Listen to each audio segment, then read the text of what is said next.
There will be three kinds of people that we will meet in this life. May tatlong mga klaseng tao tayong makakasalamuha, makikita at makakasama sa buhay na ito. The first one are what we can call black hole persons. Sila yung mga taong palaging walang gana, walang energy. Sila yung mga pag na-meet mo, nawawalan ka din ng gana. Palaging merong reklamo, may masasabing hindi maganda sa mga tao, sa buhay nila. Sila yung mga KJ, Killjoy. Madalas, napakataray nila, napakasungit. Yung bang ang ganda-ganda ng umaga mo, pag dumating sila, nasisira. Ang tawag po dyan ay mga black hole persons. The second kind of people that we would meet are boring persons. Yung parang dumating sila, umalis sila, wala lang. Nandyan lang sila, wala silang impact sa buhay natin. Tahimik lang sila. Sila yung mga palamunin. Basta't lang nag-i-exist, kumakain, nagtatrabaho, pero minsan walang dating yung kanilang ginagawa. Yung kanilang trabaho, yung kanilang buhay. Wala silang bunga o magandang epekto sa mga tao. They are neutral. They are neither good or bad. Kung mamatay man sila, mabibigla ka. Talaga? And then you would continue with your life. Hindi mo man sila iiyakan o hindi ka man natutuwa sa kanila. Boring persons. The third kind of people that we would meet are what we call battery persons. Sila yung nagbibigay ng lakas, buhay, tuwa. Pag nandyan na sila, parang nagiging party ang ating samahan. Nakakamiss yung mga ganyan na klaseng tao. They give energy to us. They're always smiling. They're always joyful. Battery kind of persons. An important question for all of us. How about you? What kind of a person are you? Ikaw ba ay black hole? Sinisip-sip mo yung gana, tuwa ng iba? Are you a boring person? Wala lang, nandiyan ka lang. Or are you a battery person? Are you the life of the party, of your company, of your work, of your friends, of your family? What kind of a person are you? Be honest. Aminin niyo po, wala pong masama. But a more important question now is, where does God call us to be? Saan tayo tinatawag ng Diyos? What kind of a person does God want us to be? Definitely not to be black hole people. Amen? Because our God is the God of light. Our God is a God of life. Our God is a God that gives joy. Kaya nga, ang ating Panginoon, ayaw niya dito sa mga Pariseo kasi they always kill the joy of the celebration. Tingnan niyo yung ugali ng mga Pariseo dito. Tinatanong ang Panginoon, bakit hindi kayo nag-aayuno? Dapat nag-aayuno kayo. Dapat nagpapakagutom kayo. And the Lord reminded them, dapat ba miserable ka? Pag nandyan kasama mo yung bridegroom, who is the bridegroom? Sino yung lalaki na ikakasal? That is the symbol of God. Parang pinapaalalahanan tayo ng Diyos. Pag nandyan ang presensya ng Panginoon, dapat masaya ka, dapat natutuwa ka, nagpapasalamat ka. That should be the effect of God in our life. It is important to serve God. Amen? But please, serve God full of joy and gladness. Hindi natutuwa ang Diyos sa atin kung kahit na pinaglilingkuran mo siya, ginagawa mong kagustuhan ng Diyos, pero wala namang galak sa iyong puso. Hindi natutuwa ang Diyos sa ganyang paglilingkod. Amen? If you're going to serve God, what should be the effect of your service to God? The fruit of it should be love and joy. Amen? There is something wrong with you, remember this. If you pray and after praying you remain miserable, there is something amiss when you serve God and there remains sorrow in your heart. May na-meet po ako nung nasa Hong Kong ako. Nagsimba po ako dun sa kanilang parish. And then, may nakakilala sa akin, mga Filipino domestic helpers, nagtatrabaho doon, nagpa-picture, and I cannot forget yung sinabi nung Pilipina. Sabi niya, Father, ang sarap mag-serve sa Diyos, no? Sabi ko, oo nga naman. Yun yung totoo na paglilingkod sa Diyos. Pag nararanasan mo yung sarap, yung ginhawa, yung galak, that is true service. When there is a fruit of joy, gladness, happiness, peace, and love. Amen? So, it is not the will of God when we become miserable, black hole people. Do not suck the life, the joy, and the happiness out of the lives of other people. But secondly, definitely, the Lord does not want us to become boring people. Ano po ang hamon ng ating Panginoon sa atin? Sabi niya, you are the light of the world. You are the salt of the earth. Anong ibig sabihin nun? Na pag tayo'y nabubuhay, dapat may epekto tayo sa buhay ng ibang tao. Dapat may impact ka sa buhay ng ibang tao. Hindi ka nabubuhay para lang kumain, para lang manood, para lang magtrabaho. Pero doon sa iyong ginagawa, meron ka bang naitutulong? Nagkakaroon ka ba ng mabuti at magandang bunga? Don't just exist. Remember this, when you are not fruitful, you are being wasteful. Ulitin ko po yun. When you are not fruitful, you are being wasteful. A life without fruit is just garbage. Di po ba? Basura ang buhay na wala namang pakinabang, na walang maitutulong sa iba. So, do not just become a boring person. Third, we are called to become battery persons. Dahil ang ating sinusundan, ang ating Panginoon, sinasamba si Jesus, kahit saan siya pumunta, hindi lang siya nagbibigay ng tuwa, nagbibigay pa siya ng buhay. So, do you give life with what you do? Is it really life-giving to people? In your work, do you give energy to your co-workers? In your family, how about your relationship? Ano yung epekto mo? Ikaw ba nagbibigay ng buhay dyan o pinapatay mo? Be a battery of your family, of your work, of your service to God, of the church. Now the question is, bakit ba merong mga tao nagiging black hole, nagiging boring, o nagiging baterya? Ito po yung tandaan nyo. First, people who become black holes are people who have been hurt. Kaya yan, sumisip-sip ng lakas. Kasi may sakit ang damdamin. At tandaan niyo po, di ba, pag may sakit tayo, kailangan nating maghilom, gumaling. And how can you get healed? How can you get up on your feet once again? You need energy. Pagpasensya nyo na po yung mga taong negatibo. Pagpasensya nyo na po yung mga taong naninira. Pagpasensya nyo na po yung mga taong KJ. Kasi yan yung mga tao na hanggang ngayon, hinahawakan pa rin, hindi makapag-move on dun sa masakit na kanilang naranasan. Be patient with black hole people. Amen? But secondly, why are there boring people? These are people who are not clear of their purpose in life. They have not yet understood their meaning in their life. Nalilito pa. Kaya nga parang lutang-lutang lang yan eh. Wala talagang direksyon yung kanilang buhay. Pagpasensyahan nyo na din po yung mga taong yan. Hayaan nyo sila na silang makadiscovery. Ano ba talaga ang layunin ng kanilang buhay? Huwag po kayong maging diktador na mga boring na tao. Buhay nila yan. Ang magandang gawin, pagdasal natin sila.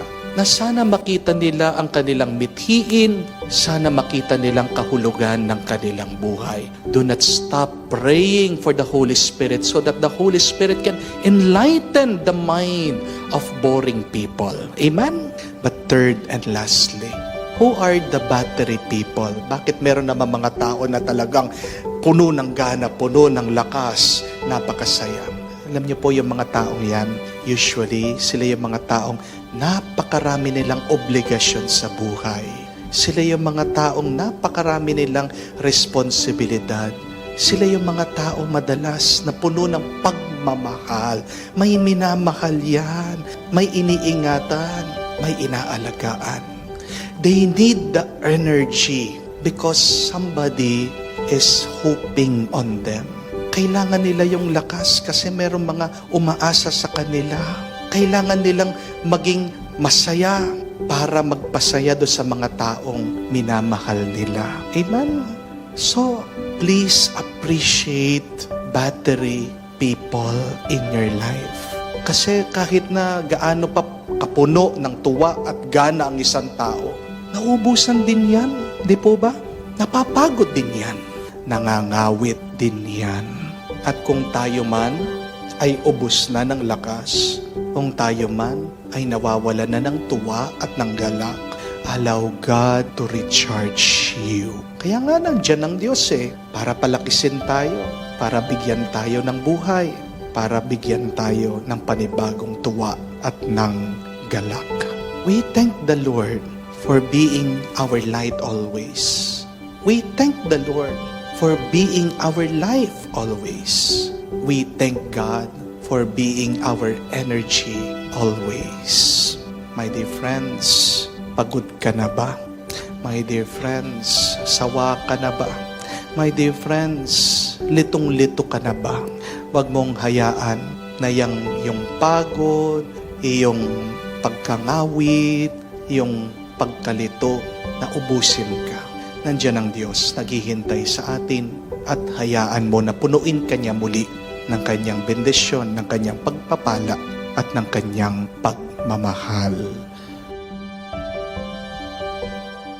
Negativity is much louder than positivity. Mas maingay ang masama kesa sa mabuti. At makikita po natin yan sa ating mundo ngayon. Mas malakas naririnig natin sa balita, sa social media, ang masama, ang bad news, kesa sa good news. Ang mabuti, tahimik at madalas hindi mo man mapapansin. Kamukha po, pag pinutol mo ang puno at bumagsak, maririnig mo yan, malakas. Pero pag tumutubo ang halaman, hindi mo man minsan napapansin, hindi mo man madalas naririnig. Kung may sakit ang tao, naririnig mo, siya ay nagrereklamo at dumadaing. Pero pag wala naman sakit ang tao, tahimik lang siya. Di po ba? Pag sinisira mo ang isang bahay, maririnig mo napakaingay. Pero pag ginagawa na ang bahay, hindi masyadong maingay, tahimik lang. Alam na alam mo merong aksidente sa daan, may ingay ang banggaan. Pero pag walang aksidente, tahimik lang na dumadaan. Mas maingay ang masama kesa sa mabuti. Pero hindi ibig sabihin na mas makapangyarihan ang masama kesa sa mabuti. Amen? Meron din lakas ang kabutihan. Nakatago lang yan. At tayo ay hinahamon ng Diyos ni Jesus na ipakalat natin ang kabutihan. Dahil sinasabi niya sa Ebanghelyo, magsimula nung kagawa ng mundo, ano ang naipakalat?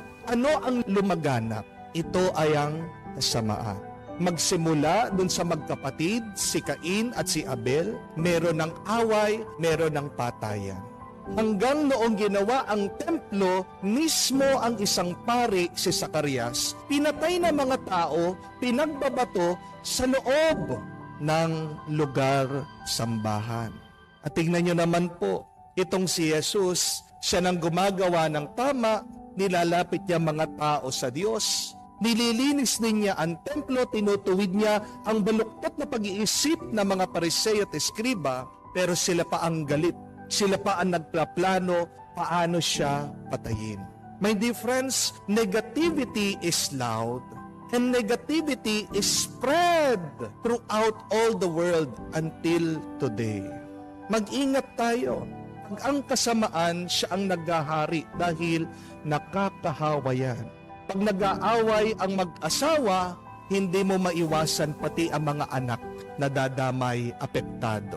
Pag mainit ang ulo ng boss, pati din ng mga empleyado, nai-stress. Pag meron nag-aaway sa isang bansa, lahat din ng mga bansa nakikisali. Kaya nga meron tayong pandaigdig na gera o world war. How can we stop the spread of the loudness of negativity? It starts with us. Nag-uumpisa sa atin. Kailangan tayo mismo maging positibo, maging banal, maging mabuti. You can change others by changing yourself.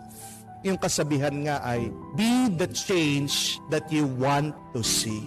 At paano ba maging positibo sa gitna ng napakaraming negatibo na nangyayari sa ating mundo? Simple lang po. Kasing simple ng ABC. Ang tawag ko po dyan ay the ABC of being positive. A means you should affirm yourself. A means you should attach yourself to God. Paano maging positibo? Unang-una, sa pagbibigay ng mabuting salita sa iyong sarili. Sa pagkikilala na ang sarili mo ay may kabutihan at may kagandahang loob. Bakit po ba tayo nagiging negatibo minsan? Dahil sa ating tingin sa ating sarili. Tayo ay nagiging negatibo dahil nakikinig tayo sa mga negatibong tumatakbo sa ating kaisipan. Pagkagising natin, napakahalaga, dapat sabihan mo ng maganda at mabuting iyong sarili. Napakarami kasi pagkagising pa lang, anong sinasabi? Buwisit na buhay na ito. Napakahirap naman ng buhay. Nakakatamad naman. Ito na naman, puro problema. Ayaw ko na. My dear friends, you can never be positive if you listen to the negative voices in your head. If you want to be positive, then say something positive to yourself. If you want your life to be positive, then affirm your life as a blessing. Kagising mo pa lang, magpasalamat ka na sa Diyos. Habang nakahiga ka pa lang, hindi ka pa tumatayo sa iyong kama, sabihan mo ang iyong sarili. Kaya mo yan. Masipag ka. Pagkatingin mo sa sarili mo sa salamin, bakit hindi mo naman sabihan na mabuti ang iyong sarili? Pwede mo naman sabihan ang iyong sarili na, ang ganda mo naman, ang gwapo mo, alam mo, matalino ka, you are resourceful, talentado ka, maabilidad ka, alam mo, kahit na nahihirapan ka, kinakaya mo, kaya mo pa rin yan. Say something good to yourself. At kung tayo ay nahihirapan sa pagsasabi ng mabuti sa ating sarili, the other A is, you should attach yourself to God. Idikit mo, ilapit mo ang iyong sarili sa Diyos. Kaya nga meron tayo mga dasal. Pag tayo'y nagdadasal, hindi lang tayo humihingi, tayo'y nakikiugnay muli sa Diyos. Kung gusto magkaroon ng buhay, lumapit ka sa pinagmumulan ng buhay. Kung madilim ang iyong buhay, lumapit ka sa pinagmumulan ng ilaw, ng liwanag ng iyong buhay. Try it. When you pray, try to meditate on the words. Wag lang tayo magmadali sa ating pananalangin ng Ama namin. Say the Our Father slowly. Feel it in your hearts. Kung kaya mo pa nga, mag-memorize ka ng mga kanta ng Salmo sa Biblia. Banggitin mo Psalm 23, the Lord is my shepherd, I shall not want. Pagpaulit-ulit mo, sinasabi, binabanggit, inaalala sa iyong isip, di ba? Mawawala lahat ng pag-aalala. Hindi mo maririnig ang ingay ng negativity, ng kasamaan. That is the first one. A, affirm yourself. Attach yourself to God. B, be firm in your values, in your principles. Pag wala kang paninindigan, ay ikaw ay madaling babagsak. Mawawala ka, makukuha ka, madadala ang iyong emosyon sa masama. Napakarami po na humihingi ng payo sa akin. Father, anong gagawin ko dito sa aking asawa? Father, anong gagawin ko dito sa aking anak? Father, anong gagawin ko? Wala pa akong trabaho. Father, anong gagawin ko dito sa aking biyanan? Pero, imbis na bigyan ko po sila ng sagot na dapat nilang gawin, ang palagi kong sinasabi, tinatanong, ano ba ang iyong paninindigan? What are your values? Dahil yan ang dapat pinagmumulan ng iyong pinipili, ng iyong pagdedesisyon. Bakit mo hihiwalayan ang iyong asawa? Ano ba ang iyong pananindigan? Di ba nung kinasal kayo, nangako kayo na magmahalan kayo? If your value, if your principle is love, then you should make your decisions out of that value, out of that principle. Dahil magkakamali tayo sa ating mga ginagawa kung wala tayong mga paninindigan at prinsipyo sa ating buhay. Kailangan meron tayong angkla sa buhay. Dahil ang buhay ay madaming mga unos, madaming mga bagyo, maraming mga problema. Kung wala kang angkla, ikaw ay susunod, ikaw ay mawawala, ikaw ay tatangayin ng mga problema, ng mga suliranin, ng mga negativity sa iyong buhay. Kailangan natin yan. So, kahit na nagbibisyo, matigas ang ulo ng iyong asawa, your principle is, your value is love. Remain in that. You will become positive. Kahit na naghihirap ka, marami kang utang, but your value and your principle is sipag, perseverance. Magtatagumpay ka, makakaraos ka. Kahit na sinisiraan ka ng ibang tao, but your value is humility. Magpapakumbaba, you will be blessed by God. Manatili kang matatag sa gitna ng mga kasamaan. Be firm, and that is one source of your positivity. Pero kahuli-hulihan, letter C, cut off negative people in your life. Alisin mo, umalis ka sa mga taong masasama ang ugali, masasamang magsalita, masamang magtrato sa iyo. Dahil kung sinasaktan ka ng iba, hindi ka lalago. Mahirap maging masaya kung merong taong nagpapalungkot sa iyo. Amen? Kailangan mo ang kapayapaan. Kailangan mo umalis sa mga taong ito. Put a distance between you and the negative people. Diba? Kahit naman po ang halaman, kung palaging pong pinipitasan, kung palagi pong inaalisan ng mga dahon, hindi tutubo yan. Kung hindi ka makaalis physically, remove yourself internally, spiritually, intellectually. Kahit man lang sa iyong isip, alisin mo yan. Yan negative na tao niya yan sa iyong buhay. Para tumubo ka, para lumago ka. Kahit naman ang ating Panginoon, di po ba? Pag nagiging negatibo na at masama ang mga kaaway niya, hindi siya nananatili. Umaalis siya. Dahil pag nananatiling ating Panginoon sa mga negatibong tao, hindi daw siya nakakagawa ng mga himala. Gusto natin makagawa ng himala sa ating buhay, then cut off negative people in your life. And see, when you distance yourself from negative people, beautiful things start to happen. Tandaan po natin yun. Pag umalis ka at tahimik ka lang, makakagawa ka ng mga magaganda, nakakamanghang bagay sa iyong buhay. Hindi naman po mahirap ang pagiging positibo. Nahihirapan lang tayo dahil una, hindi natin sinasabihan na maganda ang ating sarili. Dahil tayo ay nakalayo sa Diyos. Nagiging negatibo tayo dahil wala tayong sariling paninindigan. Nakakalimutan natin ang ating mga values. Ano ba dapat ang ating mga tunay na ipaglaban sa ating buhay? Pero pangatlo, kaya hindi tayo nagiging positibo ay dahil hindi tayo makalayo-layo sa mga taong negatibo. Follow the ABCs of being positive. Start today, affirming yourself, attach yourself to God, be firm with your values, with your principles, and cut off your life from negative people. Life is short. Maiksi lang po ang buhay. Huwag natin sayangin sa masama. Dahil ang tuwa ng Diyos ay nakikita niya tayong positibo, natutuwa at masaya. Nung paminsan merong isang kwento tungkol sa isang bata, nilapitan po niya ang kanyang tatay. Sabi niya, "Papa, may pangarap po ako. Pagdating ng araw, gusto ko pong magtagumpay. Ano pong mapapayo niyo sa akin para makamtan ko yung aking pangarap at maging matagumpay ako paglaki ko?" Sumagot naman po itong tatay niya, sabi niya, "Tara, sama ka sa akin.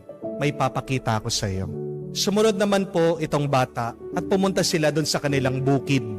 Dito po sa bukid, may alagang mga halaman na kamatis. Ito pong ama. At pinakita po niya yung mga halaman na nasa paso. Anong nakikita mo dito sa nakatanim na halaman? Tinignan po mabuti ng bata at nakita niya na very healthy, malusog po yung mga halaman. Sabi po ng bata, napakaganda po ng itsura ng halaman na ito. May bunga, berdeng-berde, tuwang-tuwa po yung bata. Pero pinakita po, susunod ng tatay, yung mga halaman na kamatis nakatanim dun sa kanyang lupain. Tignan mong maigi, ito naman mga halaman na nakatanim dito sa lupa. At napansin po ng bata, nakakaiba sila. Bakit? Medyo nangangayayat. Sabi po ng bata, Papa, hindi po kamukha ng mga nandoon sa paso. Itong mga nakatanim sa lupa. Walang tumutubong kamatis, wala silang bunga, at medyo nagbra-brown na po, natutuyo itong halaman na ito. Tignan mo ito. Sabi po ng ama, ang pagkakaiba ng dalawa, yung mga nandun sa paso, sila lang yung mag-isa na nakatanim doon. Habang yung mga halaman na nandun sa lupain, may kasama silang nakatanim. At sino yung kasama nilang tumutubo? Mga sukal na damo. They are growing among weeds. Yun yung dahilan bakit nangangayayat sila.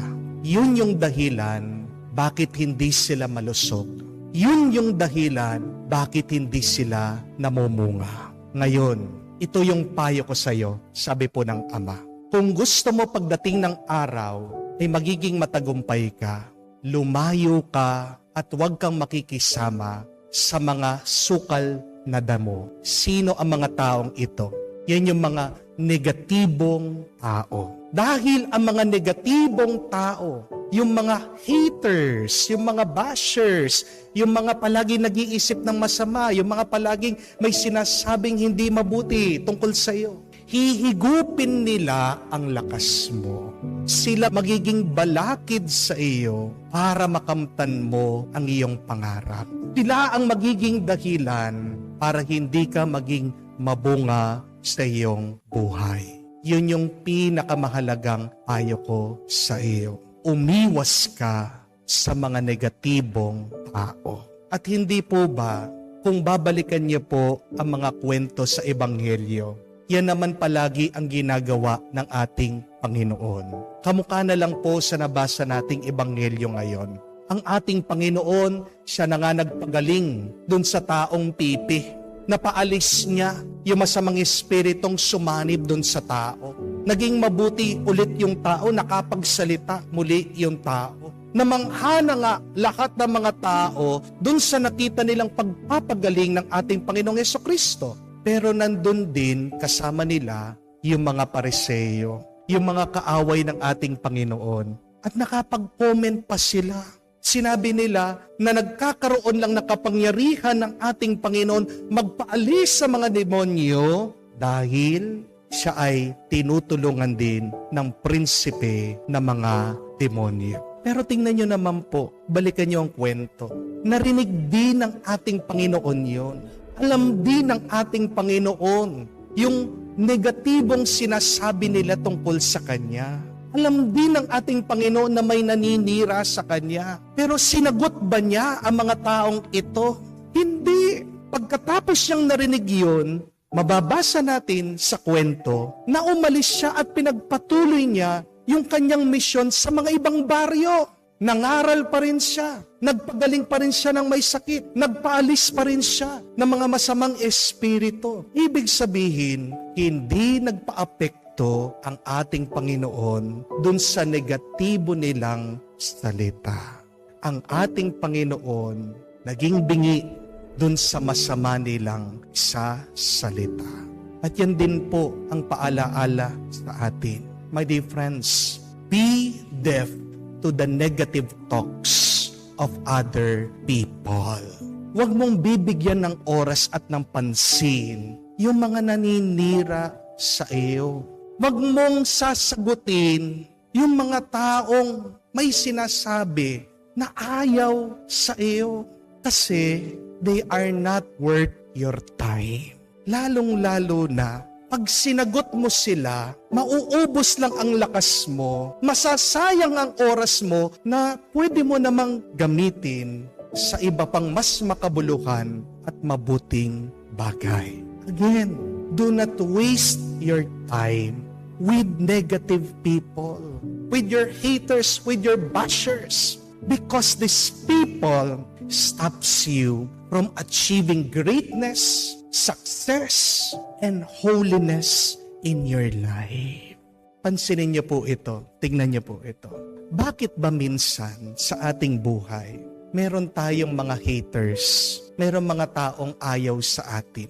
Bakit ba meron mga negatibong tao sa ating buhay? Pag dumarating na ang mga ganitong klaseng tao, ito lang po ang alalahanin niyo. Ibig sabihin, may ginagawa kang mabuti. Ibig sabihin, nagtatagumpay ka. Ibig sabihin, nagiging positibo ang iyong buhay.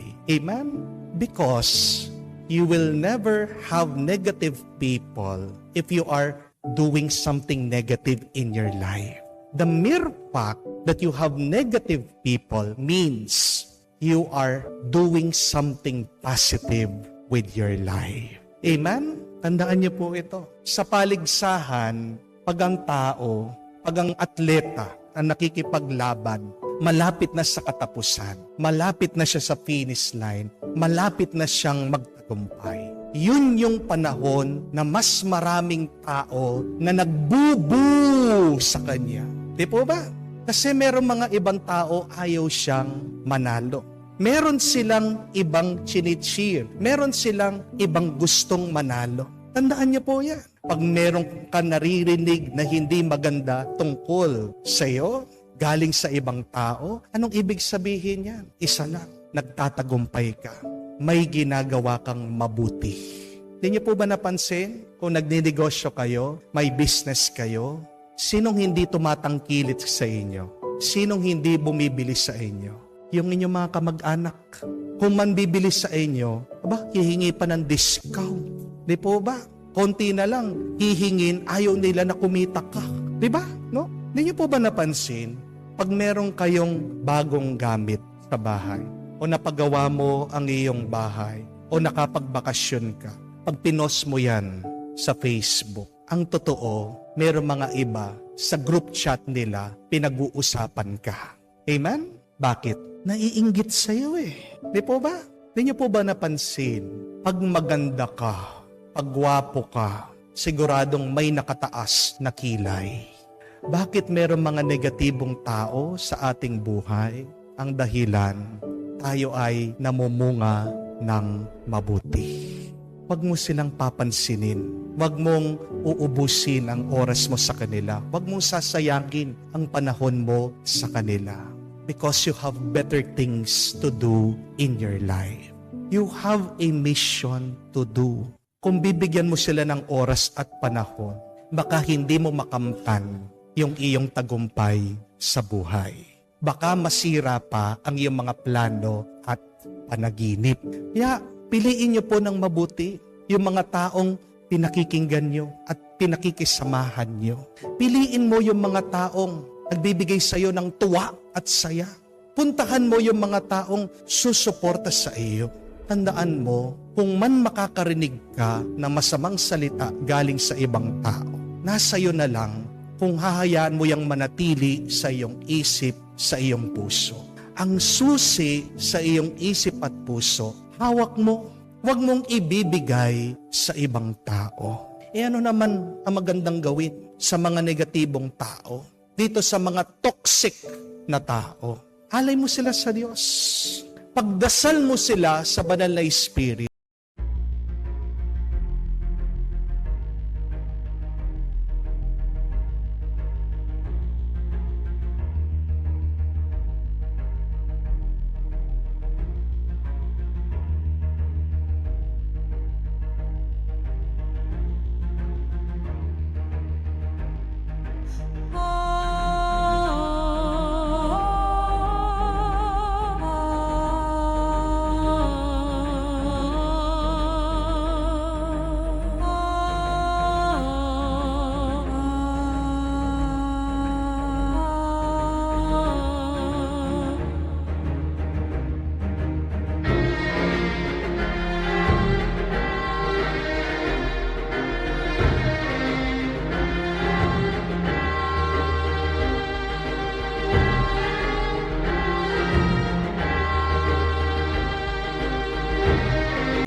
Ano ba ang banal na espiritu? 'Di ba? Siya yung umaapaw na tubig.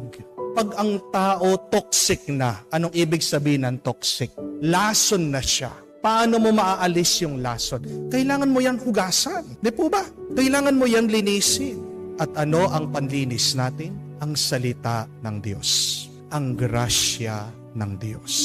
Kaya napakahalaga na lumayo ka muna sa mga negatibo at toxic na tao. Kung hindi, mahahawa ka din sa pangit at masamang ugali nila. Amen?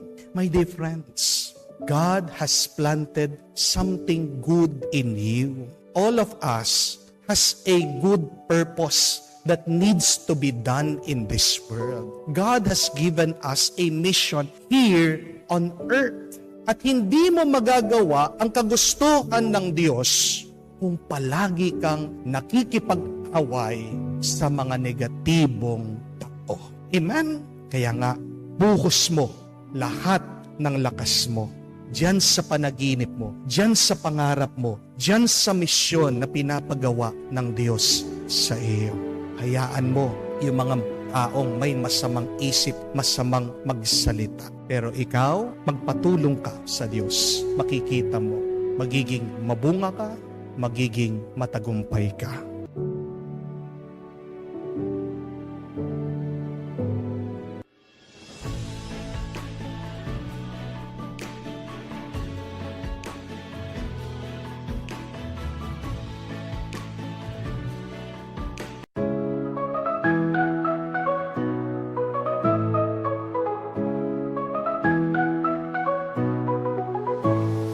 In a garden hidden where the flowers fade,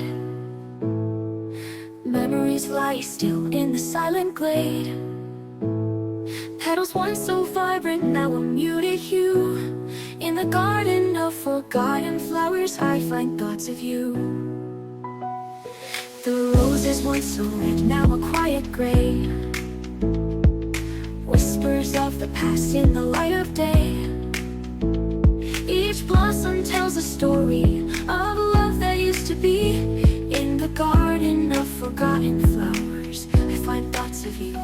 In the garden of forgotten flowers, where dreams once bloomed, love's lost fragrance in the air consumed. Echoes of laughter